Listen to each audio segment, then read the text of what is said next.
Ladies and gentlemen, welcome to the Above the Bar podcast, where each week we belly up to the bar with a new guest, find out what they do, who they are, and what makes them great. So sit back, relax, and enjoy.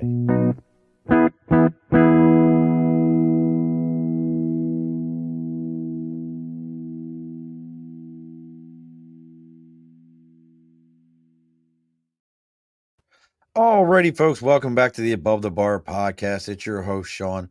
We've bellied up to the bar here. And again, as we always remember, I never remember the date. So it is October 22nd. Thank goodness for Apple and all their products always having the dates written up on the top of everything. So we're bellying up to the bar today. Kind of an interesting one. This person hails from a place that I promise you, I haven't said the name of this place since like 1994, 95. I would have told you before our favorite Kristen Manna told me that that's where this person was at, that it just fell off the face of the earth and turned into like a ghost town, like everything else that the military once touched and it never touched again. So joining us, and it's pretty, look here, even in her name, she has it sitting there, all the way from the location of the former Marine Corps Air Station. God, it's so funny to even say that. But joining us all the way from that location, it's Miss Erin McPherson. Louder now. It needs to be louder. Like, I gotta hold on a second. Let's try this again. Wow, that's a great welcome.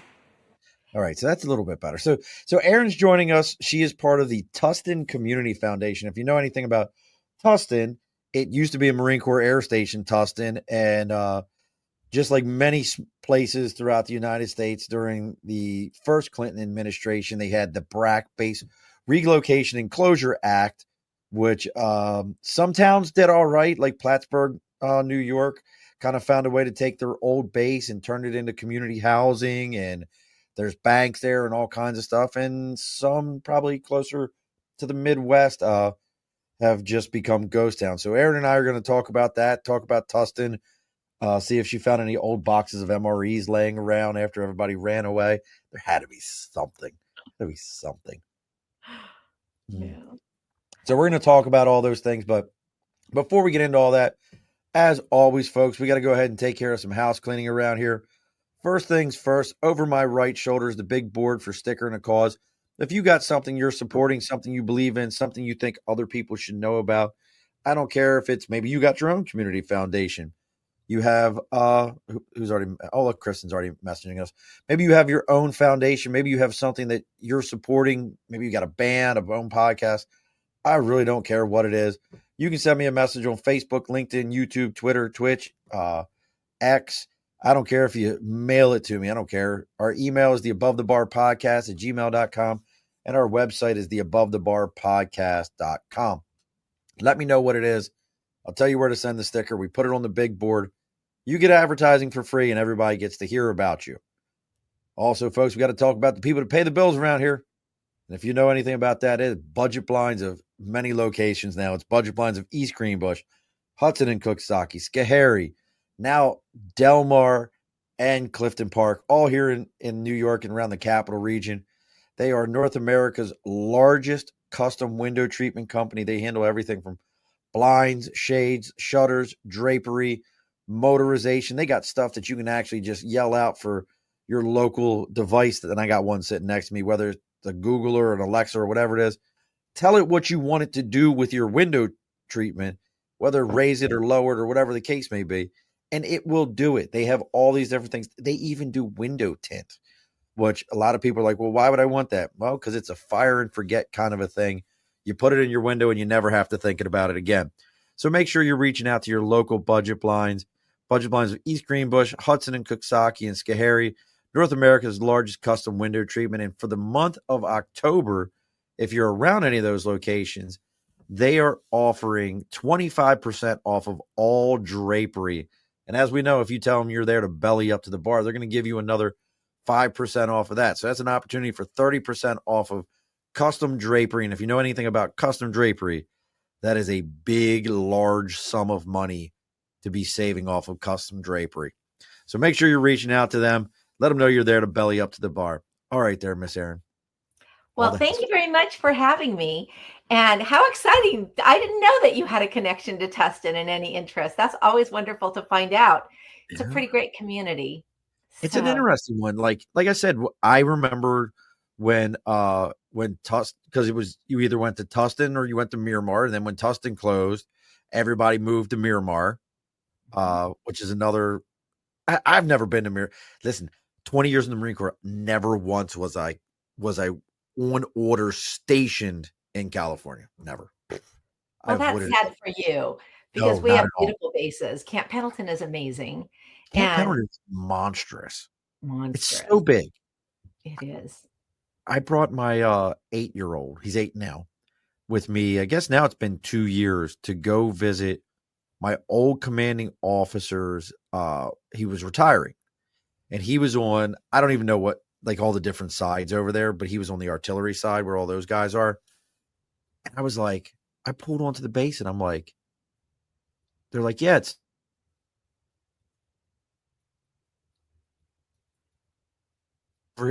I've got to drive off this base. Like, it was just absolute insanity. Let's see, now your internet messed up and now mine's going to play games with me. We are not playing internet games today, folks. Oh, I hope not. Can you still? I'm getting like 1 bar showing right now, and I've got one of those Eros. Have you ever seen those before? You know what that is? The Eros system. No. It's really great, and I love it. But for When it whatever works. reason, yeah, when it works. But for whatever reason, I got like an internet thing right here in front of me, and for whatever reason, it likes to skip this one and try to go to the one upstairs. And I'm like, that's not I know. I this know. game. But yeah, so we had to, like, we drove all over God's creation to get around that base. It is so big. And I was always on Lejeune or New River Air Station where we had like 3 bases and it didn't feel as big as that one. Wow. No, it's And gigantic. It's now, did you gigantic. grow up in Tustin? No, no. I grew up down in Carlsbad, which is right a town away from Camp Pendleton. Yep. So, first off, thank you for your service because I'd be remiss if I didn't say that. But one thing that's to tie it back around to Tustin, Tustin really honors our military history. And in fact, that area where the base was in Tustin, they renamed Mhm. Tustin Legacy because they really do love that whole legacy of our military. They have a wonderful park in the center of it that has honors to the Which one of base us that is was freaking? there and just everything. They name streets after veterans. They have That's cool. blocks and bricks that people can buy to honor people in their family. Um, there were 2 large blimp hangars that were there until just recently when one Yes. of the blimp hangars burned down. I saw that. I saw that on Yeah, the news. which was not just scary, it was also sad because you saw those things. They were always everyone's. When you flew into Orange County, you knew right where you were. You'd look out the window and you'd see them and know everything. You'd come over a hill, you'd see them. There's still one, but I'm going to even tie it into the Tustin Community Foundation. There are some veterans that have just started an organization under our wing called Tustin Military History Association. And what they'd like to do is raise as many funds as they can to purchase and move the old the air control tower and Okay. make it a museum perhaps underneath and move it somewhere else on the legacy in the middle of this vibrant neighborhood with many neighborhoods and shopping centers and walking paths and restaurants and shops. I mean, it's a fabulous, fabulous neighborhood and way to honor all the veterans that were there. And I That's pretty personally cool. hope that the money is raised that they can make this amazing museum in their honor. So what did they do with the base? So what did they just, like, one section of So, it is still honored for the service, and then what did they do well, with the rest of the whole thing really does because they call it all the legacy it? and Okay. their logo isn't the word I'm looking for, but they have huge big arches that Okay. resemble the base. And in Like the fact, landmark. even the city of Tustin logo uses the Huh? base or uses the blimp hangers as the background of their logo. So I mean, the Mm. military the love for the military, the respect for the base that was there, it runs deep in Tustin, really, That's really awesome. deep. And so they have the the base area itself has neighborhoods and schools and shopping centers and parks. And as I said, they have streets named after some military men that never made it home. What you just they have the park, like I said, they have memorials there, and it's just everybody there, whether you live in the Legacy or you live in other parts of Tustin, it honors our service people. So I'm kind of curious though. So were you living there during the BRAC? Oh, yes. So Absolutely. so And we that were to me is sad. fascinating. So that's what I Yeah. was going to ask. Like what was the vibe around that area? Because like I remember getting to Lejeune in '94. So we're really not long after the first Iraq War, and you could talk to people that were like, "Hey, just by the service members not being here on a regular basis." And the families, that was back in the day when families used to just pack up. Dad's gone, mom's taking the kids and going back to Tupelo, Mississippi. Like, we're all out of here. Like they said, most of the families were gone. What was the initial vibe in that community? Or was Tustin one of those ones like a Quantico where they could survive? I mean, obviously they're still surviving now, but they could survive something like that. Well, Tustin was resilient because we've had great leadership. And that's where I think that the people that were on the council then that were going back and forth and working with Washington, D.C. and the Marine Corps and the Navy to broker the agreement that was going to happen and what would happen with the land there, they were very good. And the Planning Commission at that time, and they were really working to make it work. But speaking for myself, it was a tragedy because my neighborhood wasn't that far away from where the base was. And the dry cleaner had relied on cleaning uniforms. And the restaurants, we know a great Angie's Pizza, they served the military and they came there for Thanksgiving dinners, people that had nowhere to go, things. Yeah. And these restaurants, the businesses were really impacted. And then it didn't just affect Tustin. I mean, I thought it was personally horrible. They also closed El Toro as a I base, remember that which is too. just I remember like that. 7 miles down the road or whatever. So I they actually forgot about that one. it decimated a lot of small businesses. And some of them made it through and some of them did not. But again, they took this empty land and they were able to, within a 25-year period, make it into a vibrant neighborhood. So I really I respect our city for what they were able to do and pull it all off. And I was really disappointed the way that it all came down. We It's have many, many veterans in our community still that live there. People didn't want to leave. It's a great town. And many of them have become seniors now. And we have a very vibrant, also American Legion post and things. So again, our community just kind of wrapped its arms around. I mean, that's the value of community volunteers too. We all just kind of did what you had to do. But we had Marines that worked at the Builders Emporium. I mean, they worked their second jobs were in businesses. So people lost employees for their business besides losing their business. I mean, our dry cleaner was an awesome dry cleaner, and now they're not cleaning. 90% of their business was uniforms. Well, that's the thing. That's what I was very curious about because I was up. I don't know if you've ever heard of, gosh, now Seneca, New York. I don't know if you've ever heard of Seneca, New York. So that was another base, and That a was lot like of the women's right to vote came from Seneca, New York. yes, exactly, exactly. And there's the little town of Romulus that's by it, and Romulus is like a kind of a lakefront community. But it was interesting. Like I've been up to Romulus or to Seneca, and it's almost like something out of a movie. It's been years since I've been there, but it was like something out of a movie where, you expected to see the coffee cup still sitting there, the plate of food still sitting there. Like when you see these communities where all of a sudden everyone disappeared and you don't know where they went to. And that's kind of always been the vibe that I got from a lot of these places was it's like, where did everyone go?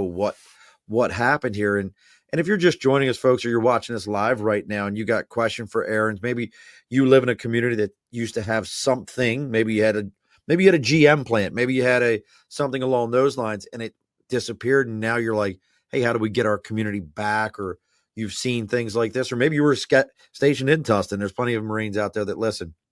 Drop something in this. And also, please always make sure, if whatever platform you're watching on this, give it a thumbs up so that it starts sharing it around to everybody else. So what just made you decide, other than you're like, oh crap, everything's leaving right now, that, the main source of income for this town is about to pull out. What made you think that, like, all right, I'm going to get involved in this like whole community leadership thing? Because that's pretty, that's a lot.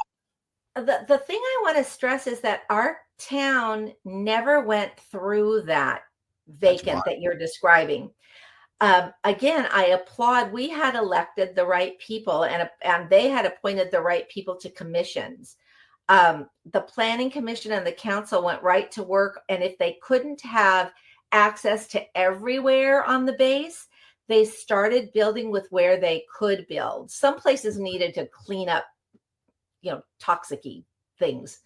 But they built a shopping center over there, one of the first things, and then just little by little. And so I think the whole community, instead of feeling like, oh my gosh, this is horrible and it's just going to be vacant there forever, they could feel that little bit of hope that the city was working on something and there was going to be something great over there. And it's still not all the way built out.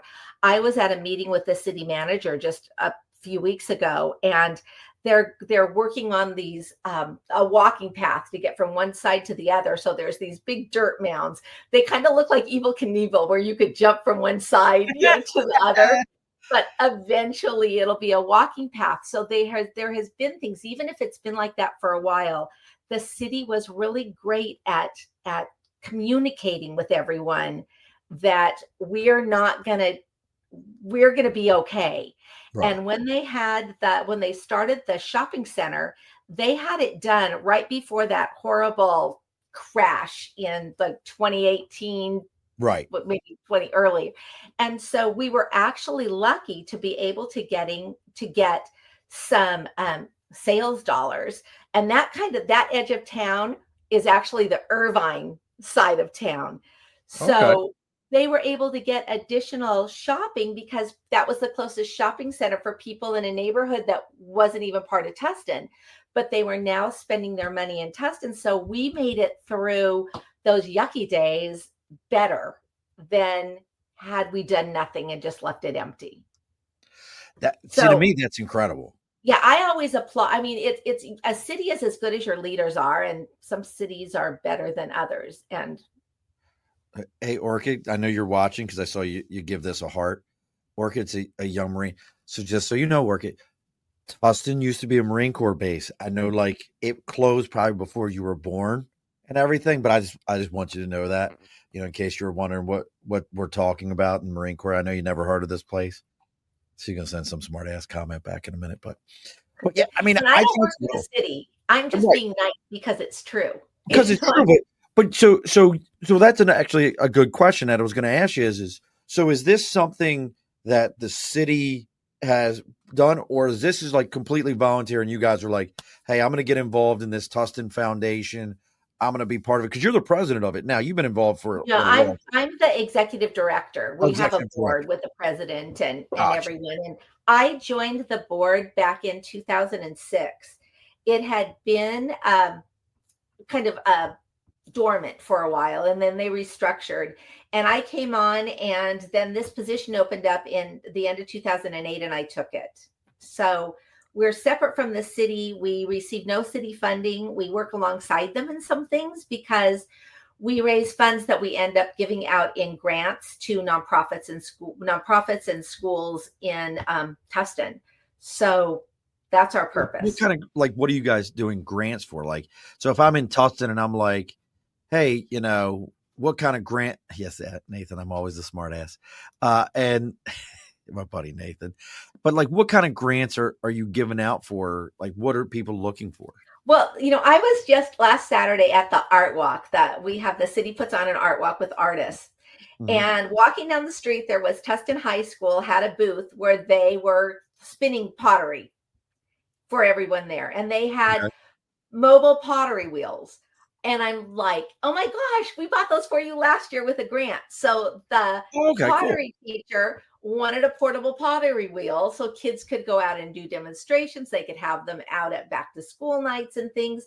So we do things as small as that, and pitching machines for the little league team. And we Okay. do they do a shower program, Sunday showers, where homeless people can go and take showers in a mobile trailer. So That's cool. we pay for the cost of towels for a year's worth of towels for there, or things. So it's really wide open. We have funded over 100 organizations, over $1 million in 10 Wow. years, since 2008. That's longer than 10 years. Yeah, that's Uh, a lot longer than 10 years. 18, 6, 7, 17 years.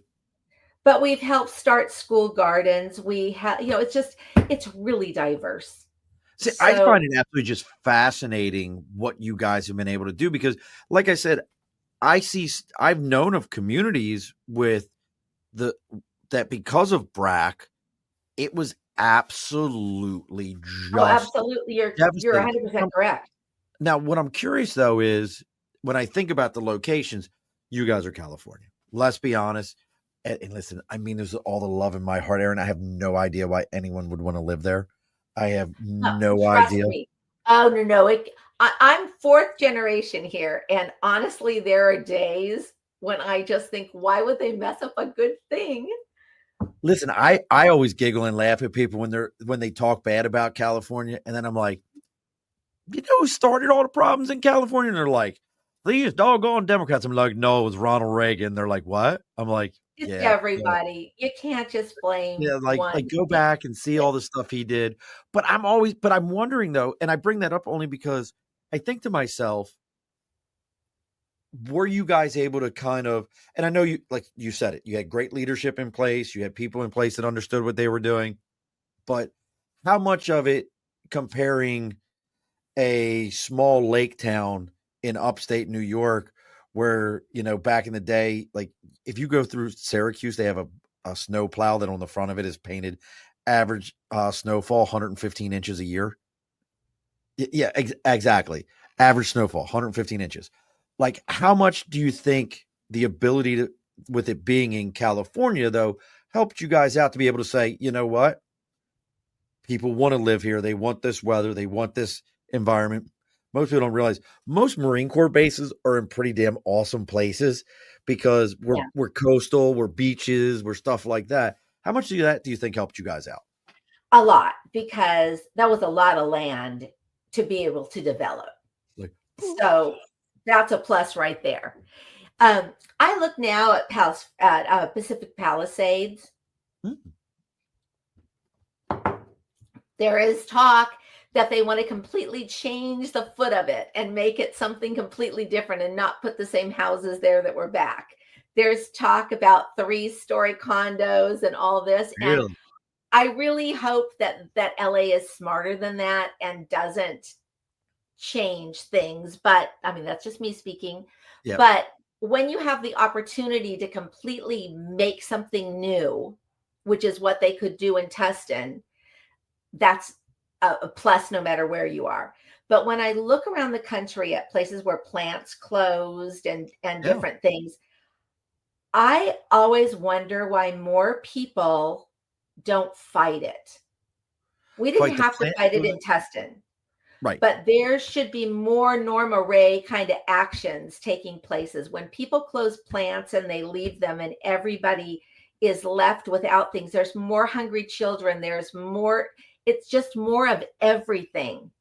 And so rather than just sit there, I'm always surprised that people don't mobilize more or reach out to other people who will mobilize more, because it's the same in anything. The squeaky wheel gets the grease But what do you think always. they could do? Like, I mean, let's be honest with each other. Big corporate America turns around and says, "Hey, we're shutting down this Honda plant in, Alabama. I think it's where Honda's in Alabama or it's Mercedes, and says we're shutting this down." What can people really do? Well, the first thing is the leaders that you elect. because we had great leaders here that were back and forth in Washington all the time. And our leaders, whether they're local or they're county, and people have to hold our leaders accountable. That's why you want a government that's bigger, I think, at the local level, because you I agree see them with at the grocery store. And I think that's the first thing, is people really have to go, and they have to keep hearing you until they go to the next step and the next step all the way up. And people need to band together. I mean, we did it great as a country during COVID. We were going to the grocery store for our neighbors, right? that. Right. We were doing all these things, and we were all helping each other get through. I mean, that's what, if you have kids that are hungry and somebody else is able to feed the hungry kids, that's where community people can get involved. And you start taking care of your problems on that local level, and it grows. And then you have your leaders going to the next, because there's city grants, and there's county grants, and there's state grants, and you start being that bigger, that louder wheel, and you do it nicely. You ask nicely. You already have a program where you're showering the homeless. Now you have so many more homeless. You don't go scream and be Right. horrible. You go around and you find towels, and then you go and they go, wow, they're doing this. Maybe we will give them county funding. And so you have to do it logically with a plan and nicely. And it grows from there. And I think that that's part of it. There's things that cities can do too, and they don't do very often. You What do you can mean? cut down the cost to rebuild. If I was bringing in a plant from somewhere to fill an empty plant, I'd say, guess what? For the next 10 years, you don't have to pay us any taxes. Or, So that's so interesting you say that. And I'm so glad you brought and that I'm up. not a politician, But so no, you know.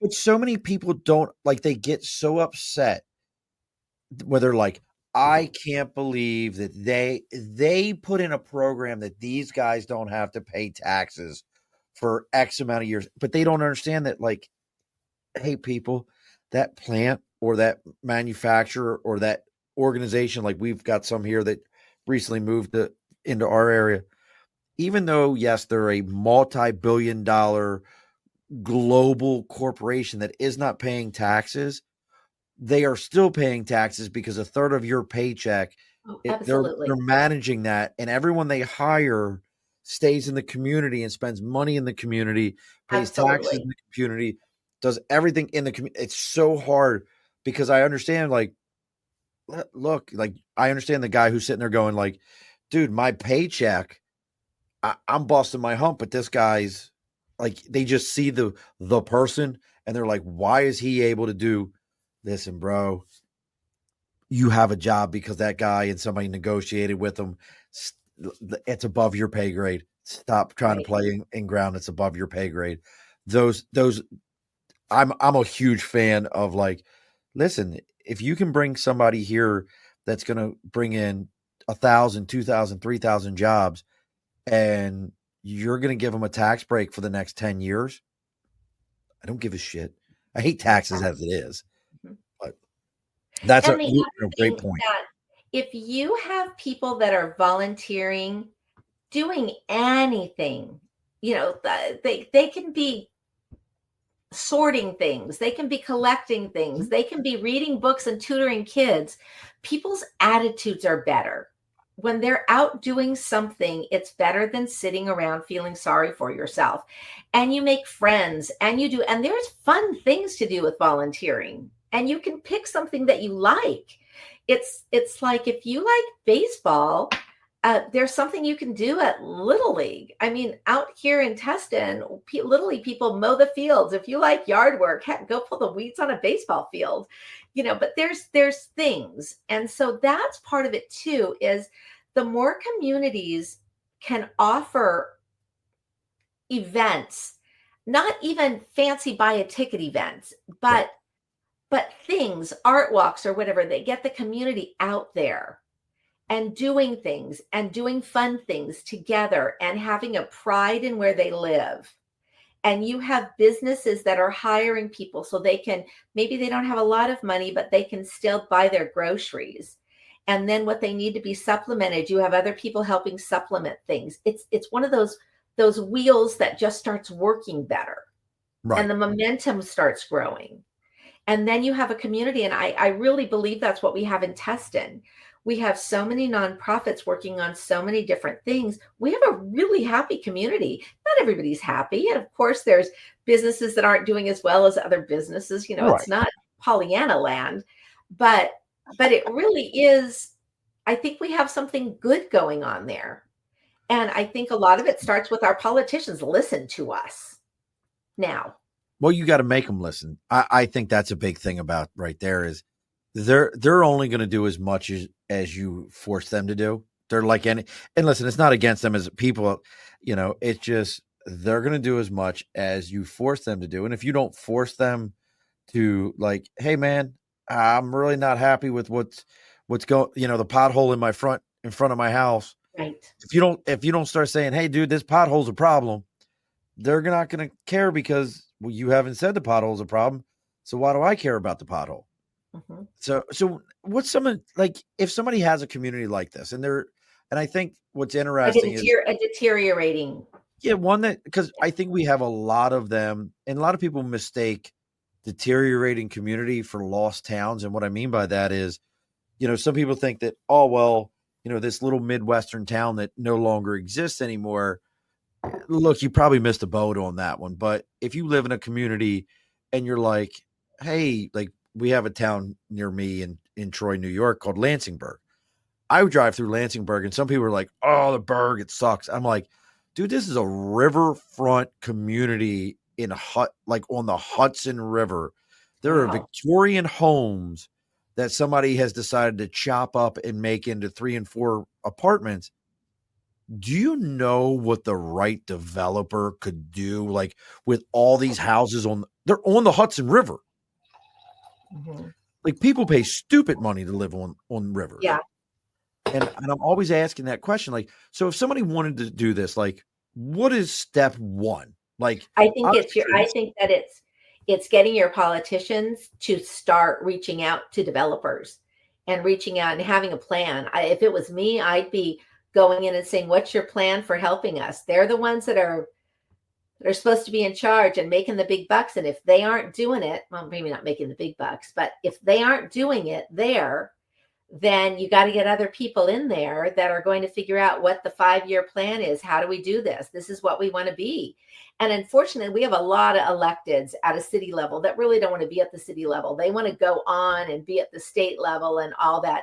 We don't want that. Nobody should have those in their town. Maybe one or lost two. focus on why they're there. Yeah. You want to find the person and say, what's our plan? What do we want to do? How do we want to do it? And how can the community help you? And that's part of it too. And you can dress up your town. I heard a story years ago about the town where I grew up in Carlsbad, that there was a man who thought he was a city volunteer, and he was. He walked around and he was old and did his normal walk, and then he would pick up leaves and things that were going, just pick up some, but then he would call the city and say, there's leaves blocking the gutter that leads out to the ocean. In his mind, he really was a volunteer in Carlsbad taking care of this area. And that's the thing. You need to make people care about their neighborhoods. Yes. Even if they're doing something just like that. And then that, I think, maybe makes the politicians realize that they're reporting to people who have an interest. And too many times people think, oh, they'll never listen to me. Oh my God, they're people too. They are just people who happen to do this.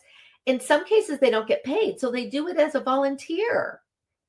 Well, that goes back to I always talk about when you talk about that caring right there. I promise you that little old man owned a home in that area. Mm-hmm. I promise you he did. Absolutely. And that goes back to home ownership and finding ways for people to purchase homes. Like it drives me like Baltimore did this recently where I grew up and, hey, you could buy a house for $1, but then you had to do all these other things. And it was like, realistically, it was like, wait a sec, the average person can't do all the other stuff you want them to do after the $1 for the house. A developer could, but then they were like, well, we don't want developers. Pick your poison. Pick your poison, because the developer will come in with $20, buy 20 houses, gut them all out, and gentrify the area and bring in people with money. Because God, it's so funny you brought that up, because I just had this conversation with one of my sons, and we were talking about Lansingburg. I said, the guy who buys 20 houses and rents them to 20 affluential people, or sells them to 20 affluential people, young upcomers that want homes, are also the same people that will call the police and make you come to their neighborhood, are the same people that will go to those community meetings and say, hey, I own a home in this area. Why aren't you doing what I need you to do? They will be at those meetings. Why don't you? And I know, I mean, good Lord, you're in California. Everything's expensive. You have $1 million trailer park in California. That's a real thing. Why do you think that, we're not seeing that? Like, especially in communities where you're at, we're like, hey, we can bring back some, like, I hate the term low income housing, because we all have a mindset that this is a ghetto of some sort, but some type of housing where it's affordable for people to come in and rehab and bring communities back. Is that something that people could do through a volunteer level? That's a tough one. You're welcome. Yes and no. We have this super organization in Tustin that's called Tustin Effective Apartment Managers. Again, they're like probably a 30-year-old organization where all the apartment managers get together, large apartments, small apartments, expensive apartments, not. And they work on problems with the police department together at their luncheons, just so that and they're all a connection. So they all keep their places clean and crime free and things. So yes, neighborhoods can get together to help work together to keep everything the way that it should be. So yes, neighborhoods and neighborhood watches and all that very easily can do that. Speaking as me, not as the community foundation, crime scares a lot of people, and they don't want to come out and tell what goes on. And I do think our crime things lately have been kind of crazy, and people getting away with things, and that does keep more people from participating or speaking up about anything. And until that changes, you're not going to have anybody complain about the drug house down the street or other things. They just won't. I wouldn't even. Right. You're scared of, Exactly. is somebody going to come help me? I'm by myself. And unless you've got a neighborhood where everybody has really bonded together and the whole neighborhood is pointing the finger, you're never right. going. Right. Well, that's where I always talk about home ownership. People who own homes and live in communities and they own homes are the first to be like, hey, there's a like, sometimes, folks, guess what? Karen is okay. Karens get stuff done, whether you like it or not. Sometimes. Yeah. Like Karen is a necessary animal. She's also a pain in the butt when you're having a barbecue, but Yes. sometimes Karens are okay, because their Karens are the ones that are like, do you know? So, but they have that broken window theory where you want to keep your own neighborhood nice. Yes. That, and so if somebody breaks a window and somebody else has a washing machine on their front yard and somebody else has a car on blocks, then everybody does it. Yep. So if nobody's doing those things, you just normally, no matter how expensive your house is, you want to keep that area nicer. And I know a lot of people who live in very low income areas that they take such pride in their neighborhood and in their house and in their everything. And then I come home and I go, God, my house is a real pit. Look how dirty it is, just because it has nothing to do with your income level. It doesn't.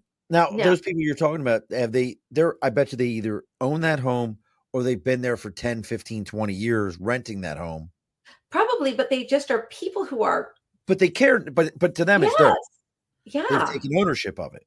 And pride in their home, their neighborhood, themselves. So what made you take ownership in Tustin then? Let's be honest here. Like, you're not from Tustin. You ended up. Here's how it started. How did you take ownership? I lived in Tustin, and I had a daughter who was, I guess, 4 at the time, and my son was 3 or 4, and my son was younger and potty training, and we went to a park by our house that was we lived in an older neighborhood and went to the park, and the restroom was disgusting. And I had a really good girlfriend that lived in another part of Tustin that had a new park, and their restroom wasn't disgusting. So I went to a council meeting and I said, I was young, and I said, this isn't fair. All of the parks should have bathrooms that you can take your kids into. And so there was a council person on the council at that time, Jeff Thomas, and he said, you're probably right. How would you like to start a committee and be with the city and do something about that? We would love to have citizens input. And I said, okay, I will. And I did. And we started a committee. This is 1,000. My son is 33. And we started a committee called Tustin Pride. And out of that committee, I met some absolutely fabulous people. One who went on to be a council person and the mayor for many years. Oh, wow. We started a graffiti task force that the city still uses that as their basic plan. We did a shopping cart retrieval program. We started a program to fill sandbags if it rained too much. And it was literally just people. And then we started a program where we were giving awards to people who decorated their house really cool for the holidays, the outside. And then I left that committee and did other things. And about 10 years ago, I guess, this committee disbanded, and we took the committee under our Tustin Community Foundation wing. And we still, every year, we award over 100 of these lollipop signs that say Tustin Pride Holiday Display Award. We have judges that drive around, and then they get this lollipop sign and a gift in their yard and a gift certificate. But it started with just literally hating a public bathroom. A dirty bathroom. Mm-hmm. Look, folks, those of you that are watching us live now, if you've got questions for Erin, maybe you got questions about how you can get more involved in your community, or a story about your time. Maybe you were stationed out in Tustin. Hell, if you were stationed in El Toro even. That's another one. When you said El Toro, I would completely had forgotten about El Toro. I was like, God, I haven't heard that name physically in 30 years. I have not heard El Toro. Wow.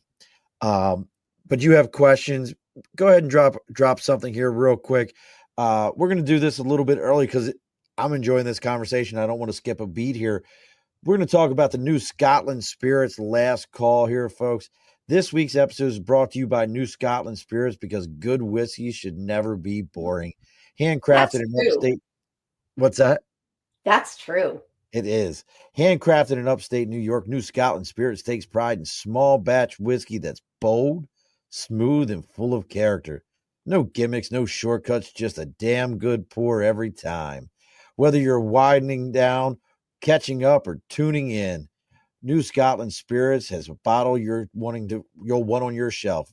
Visit newscotlandspirits.com and taste what real whiskey is supposed to be. New Scotland Spirits, grain to glass, grit to glory. I had to put on my best radio voice for that one too. Yeah. I dig right on in there. Ladies and gentlemen, coming to this. That's a whole nother voice, but I do like this is important here. Nathan told me Lamar Jackson was in practice today. I heard that. We need to have a Lamarvelous day. Kristen says, thank you for all you do for Tustin and the Tustin area. We are so appreciative for you and the efforts of the Tustin Community Foundation. Oh, she's a sweetheart. She makes me feel better about myself every time I talk to her. But, she's just one of those people here. This is for you, though. From a little clappage. But so staying on this and staying in that topic of community involvement, I'm going to stay with you for a second because I'm curious, were you, I know you said you had 2 kids at the time. Were you a stay-at-home mom? Were you already on a career path? Like what were you doing? Because I'm curious, full-time employee. Yes. I worked for a staffing company. I used to do staffing. Ooh. Yeah, that's what I did. And worked full-time. And, I'd always been active in nonprofits, though, or active as a volunteer. And there was a time my ex-husband always said, if you could just get paid for the hours you volunteer. And then I did. So. And you figured it out. I Shit figured in it your out. hat. Shit in your Yeah. hat, ex-husband. How about that? Well, but that brings up a point, and I want to kind of focus on this for a second on the volunteer side. Help people understand, especially if you're like in an entrepreneurial space or you're looking to just self-improvement. How important is volunteering To who? Because it's to important anyone? to lots of people. Okay. Well, I always think that when you volunteer, or you're involved with your church or whatever it happens to be, you meet a group of people that have already figured out how to manage their time and be able to give some of that back. And it's such a huge piece. So, volunteering is important to the person who volunteers. And studies show that they are healthier, they live longer, they are happier. It shows all of those barometers. Everything is positive. You heal quicker if you're sick and you or have an ailment and you start volunteering. Studies show that you just are healthier longer. So, volunteering helps the person that's doing it. Volunteering helps the organization because you want to raise money to give to the people that you're trying to serve. You don't want to have to pay people to do everything. And that's a really kind of tragic thing that's happening now. There are generations of people that volunteer more and volunteer less. And we are some of the world's best age group of volunteers are aging out now. They've done it for years. They're tired. They aren't as agile and they can't do as much. And my God, I love some of the ladies that I volunteered with that are just tired I now. just can't do it no more. And yeah, and there's a generation that just is not the kids. Kids are great volunteers. Oh, my There's generation horrible at volunteering. yeah, they Generation are. X, Generation X Yeah, is you like, are. listen, I'm still working, I'm Yeah, still you involved. I are. don't have time for that. Yeah. No, listen, I get it. And there's also a group of people who will only volunteer, like they'll be great volunteers in their own child's classroom, or they'll be great volunteers where it benefits themselves, which I say great. As long as you're volunteering, go for it. If you want to volunteer only with dogs, volunteer only with dogs. If you want to volunteer only for your child's class, do it. Whatever you do, as long as you're doing something, go for it. So it benefits the organization because the organization can't always pay for someone. And it benefits the organization because there's more hands to do the work that needs to be done. That's a simple one. You can serve more people if there's more people doing it. And then of course it benefits the person who is being helped by being volunteered. It helps the child that needs the tutoring. Classes are large in California, Oh, I can't imagine. ridiculously large. And so the one teacher in the class, they can't help, everybody learn to read super well.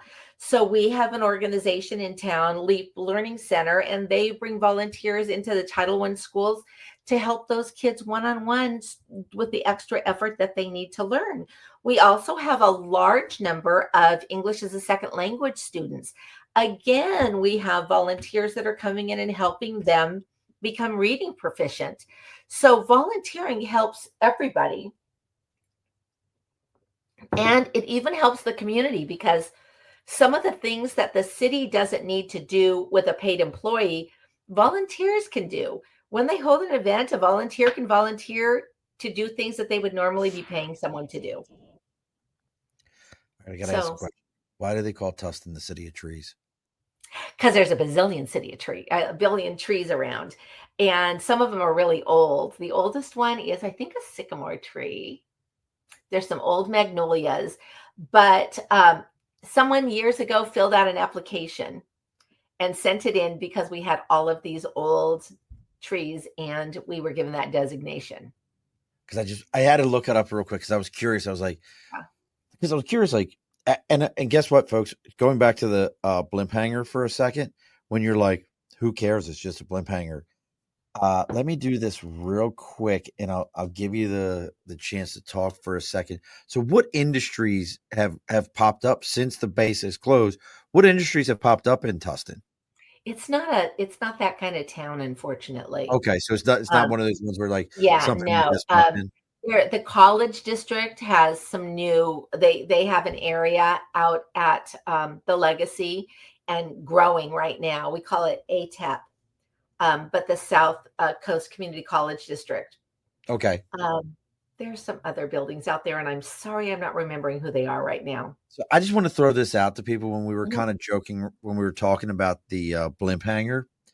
Maybe some of you have heard of a film in 1975 called The Hindenburg, Pearl Harbor in 2001, Star Trek in 2009, Austin Powers, The Spy Who Shagged Me, the TV Mhm. series Jag, X Files, The Man's Navy, which was from 1945, car commercials from Audi, Acura, Chevy, Mazda. If you would like to know what all those have in common, that blimp hanger that burned down, they were all filmed inside of there. Yeah, it's huge. I It mean, the was one that's there monstrous. still, just yeah, Google Tustin Hangers and you'll see it. But when you get inside, it's gigantic. Like I just And clicked on films that were films that were located there, and it like Hit and Run was there, the Hindenburg, the Man's Navy, There Goes a Helicopter, the Quarry, Valiant, the Unbroken Circle, Iron Curtain, the Waltons, the X Files, California Gold, Paradise. Like there's like this Paradise. Uh, that's a episode from 2025. That's like brand new.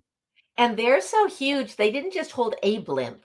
It was like 5 blimps fit Was in. it that many? Don't quote me on that, but they held multiple blimps inside. It's just absolutely fascinating to me because they were such a big deal. And I used to, even in my early time in the Marine Corps, like after they closed, that was a big thing. Like, hey, the Tustin Hangars, they do all these things in there. So tell me what's next on the list for Tustin then? Like where is Tustin going with all this? Like, so it's not an industry town. It's more of like a community of people live in it and then go work other places. Yeah, their Or logo used or their motto used to be live where you must, but work and play in Tustin. And then people went like, what do you mean live where you must? So they took those signs down and now they want you to live there. They're like I said, I don't work for the city, so I cannot be the perfect person well, that's telling you. okay. Listen, I don't care. There is I want to hear there your are opinion. good business. We have some really very good businesses there, larger ones. But so it's not just all mom and pop businesses like accountants and banks, but there are some larger ones, and I'm just really sorry I can't tell you the large names now. Oh, give me. No, I'm kidding. But I mean, I'm looking like I could see like if like again, listen, folks, I'm the guy who got stationed in anytime the Marine Corps sent me to California for like a school or something like that, I ended up in California in May and June. What happens in California in May and in June there, Erin? What happens in San Diego? Usually on the coast where we all are, June gloom, In May May, gray, June gloom. I was the guy who owned the Marine Corps was like, hey, gunnery sergeant, you want to go to Cali? I guess I'll check it out. Yeah, you're going in May and June. I'm like, okay. And then I'm like, this place sucks. Why do you guys like this place? It's horrible. But I'm looking at like your guys' map, like Tustin. Uh, oh, you have the Macaroni Automotive Museum. What is Oh, we that? do. It What has a is that? Batmobile in there. It's really cool. There's so many really neat cars in there. It's the Marconi. It Oh, is a Marconi. fun I place to really go. thought it said macaroni. Yeah. I Yeah. No, told you I'm half it's illiterate. very cool. Race cars. But I'm looking like I didn't realize it was right next to Irvine. But you have the Irvine same. has the really large companies. But I mean that makes sense. Like you guys are right there. You're right next to where'd this stupid thing So go? we had this great mayor, and he used to say, if you look at a map of California, Tustin is kind of we're the heart of Orange County. Everything there's train tracks that Mm-hmm. go through us. Planes go over us. There's 2 freeways that cut through us. Well, 3 technically. So it's like we're the heart of Orange County. And Orange County is the heart of California. California is the heart of the United States. Let's go with that. And so then that makes us the heart of the world. And so we really are a community with heart. I'll give you the community with heart thing, but listen. It used to make more sense when you got larger. I mean, but I'm looking, folks. If you've never been, I've never been to Tustin as far as I know. But I'm just looking, like I have a cousin out there, but I'm looking at what's around it. I could see where that would be a great community to live in. We have a darling old town. In fact, you're right next to the out of Santiago an old Canyon. town wine glass. What's that, a wine glass? What? I'm drinking out of an Old Town wine glass. What is that? What is Old Town? It's a darling, but the Old Town of Tustin. It's okay. Like I thought houses, it was like a businesses. Yeah, and a lot of city events are held in Old Town. It's kind of the neat thing about Tustin too is that if you're looking for an older house in an older established neighborhood, like older, there's Old Town houses. If you're looking for 50s, 60s, 70s, 80s suburbs, we got those houses. If you're looking for newer 90s, 2000, 2010, there is Tustin Ranch. And then there's the Legacy with brand new things now. And there's all different levels at all the neighborhoods. So there really is something for everybody there. I guess I must have been through, now that I'm looking, I must have been through it because you have to be. Every 3 weeks. I went to one baseball game up in Anaheim. Mm-hmm. So I must have went through there. Yep. I'm telling you, the train, the planes are over it, everything. I must have, because I'm just looking at like all the different things that you guys have from the Marconi, mm-hmm. Pioneer Road Park. You're near Santiago Canyon, Limestone Canyon National Preserve. I mean, everything's kind of around mm-hmm. this community. Like I'm actually kind of impressed by what's around it. And I just always think about Orange County, California as having at one point in the late 70s, early 80s, into kind of the early 90s, a very, very, very huge music scene. Like the music scene there was massive during the grunge era and all that, in the early punk era. So you guys had all those. So as we're getting ready to close things up here shortly, somebody's out and they're like, hey, Erin, my community, like the one I was telling you about, Lansingburg, mm-hmm. I think my community has something there. How could they reach out to you if they said, hey, how can I get started? And they wanted to talk to you. Erin at TustinCommunityFoundation.org. What do they, now when they have that conversation, what do they need to have when they, because I think this is a big thing. People like, oh, well, I'm going to call you. Hey, how do I make this happen? What should they have ready to go for that conversation? I would ask for somebody to figure out what they think the 3 largest problems are in their community. Is it lack of jobs? Is it, so that there's nowhere for people to work? Is it lack of things going on? It's just a community that is dying and there's no events and there's nothing going on and people are just doing nothing. Is it a lot of hungry people, a lot of homeless people, but just what is happening in the community?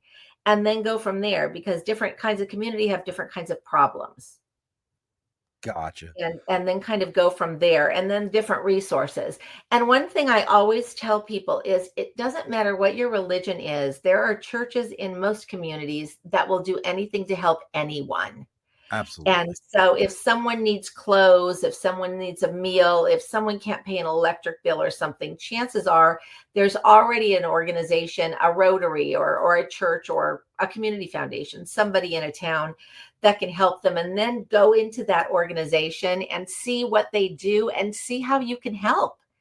And even if you're walking and you see a drain that is clogged with leaves, that is volunteering to call your city and tell them about problems. Don't be afraid of your city. Don't be afraid of them at all. They are regular people, and that just happens to be their job. That's honestly. They're no better than anybody else. Well, look, folks, as I always say, if you found me through Erin or Erin through me, you can find her also on LinkedIn. You can find her on Instagram, all those different places. Make sure you're giving a like, share, and follow. If you're watching right now, same thing. Like, share, follow. I know it sounds cliche, folks, but it actually makes a huge, huge difference for us as we're getting ready to close up. Next week, it's Halloween week, folks. It's the spooky season. Woo-wee-oo. I don't even think I do. I have a Halloween sound effect. Like they added some new sound effects to this. Do I have a set? I don't think I have a Halloween sound effects. I think like the best I might have is like, or maybe this. That's the best I got. I don't know. But make sure you're joining us. So Candy's going to be back. Candy's been on the show many, many, many, many times. She is bringing her new ghost hunting team. We're going to talk about things that go bump in the night and all that kind of stuff. You guys know that, listen, my show always breaks during those things. I think it's God's way of telling me to not talk to those people, but we keep talking to them to figure out what's going on. So make sure you're joining us next Wednesday. We do it every Wednesday, 8 p.m. Eastern Standard Time. Make sure you're joining us then. We got one last comment. Real quick, Orchid, just so you know, I have not been to a Marine Corps ball since 2013 when I retired in July of 2014, so I was already gone. I have not been to a Marine Corps ball since 2013. My wife and I are going to the ball up here for the 250th anniversary of the Marine Corps, which is coming up on November 10th. I haven't decided if I'm going to do a birthday show or not, but I always do one every year. So again, as always, happy birthday to all my Marines. We're not quite there yet, but we're getting there. 250 years. Is Tustin doing anything for the birthday? I'm sure they are. They better be. I'm sure. Now, Erin, you told me you've binged several episodes. You're involved. I'm involved. You know, Oprah. Oh. All those different, not Oorah. You meant to say Oorah, and it said Oprah. I got it. I knew what she meant too. I knew exactly what she meant, and autocorrect got your ass. So as we do in every episode, and don't log off on me afterwards. We got to talk for just a couple of minutes. As we do in every episode, the guest always gets the final word. So what's our final word for tonight? I just want people to know they have power. They have power to change things. They have power to help somebody. They have power to make a difference. And no matter if they're stuck in a chair, no matter their age, no matter what, they have power. So thank you, Sean. It was so nice meeting you. This was really fun. Well, I'm glad you enjoyed yourself. And as always, folks, be sure to push your stool in. This has been a Second Front podcast presentation found on Apple, Spotify, and wherever podcasts can be found.